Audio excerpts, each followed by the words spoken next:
இந்த 50 ஏக்கர் ஃபுல்லாகவே வந்து இந்த இதில் இருந்தால் போதும், இந்த கிணத்துல இருந்தும் அந்த சின்ன ஒரு போரில் இருந்தால் போதும். ஸோ அந்தளவுக்கு ஒரு எஃபிஷியண்ட்டாக வேலை செய்யும். உங்கள் தண்ணி இல்லாத இடத்துலையாலும் சரி, உங்களுக்கு அதே மாதிரி உங்களுக்கு நான் அதிகமாக வந்து மெயின்டைன் பண்ண முடியாது, என்னால் சனிக்கு பிடிச்சி எனக்கு காவாலாம் போட முடியாது. ஸோ அந்த மாதிரி ஆளுங்களுக்கெல்லாம் வந்து இதெல்லாம் ஒரு டைம் போட்டிங்கன்னா போட்டு எத்தனை வருஷம் ஆகுது இதெல்லாம் போட்டு 10 வருஷம் ஆகுது பாருங்கள். இதெல்லாம் போட்டு இந்த ட்ரிப் இரிகேஷன் சிஸ்டம் எல்லாமே போட்டு அந்த பக்கம் காட்டுறேன். இந்த ட்ரிப் இரிகேஷன் சிஸ்டம் எல்லாமே போட்டு உங்களுக்கு 10 இயர்ஸ் ஆகுது ஆல்மோஸ்ட். ஸோ 10 வருஷமாக எந்த ப்ராப்ளமும் இல்லை வரைக்கும். இது வரைக்குமே எதுவும் ப்ராப்ளமே இல்லை. நீங்கள் இப்போ கரெக்டாக எத்தனை மரம் ப்ரோ அங்கே இருக்குது?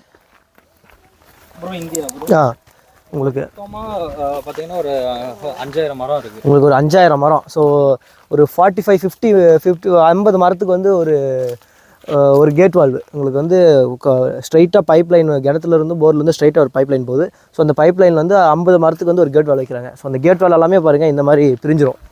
ஸோ அந்த கேட் வால் நீங்கள் ஆன் பண்ணும்போது இது பாருங்கள், இதை ஆன் பண்ணி விட்ருக்காங்க. இதுலேருந்து உங்களுக்கு தண்ணி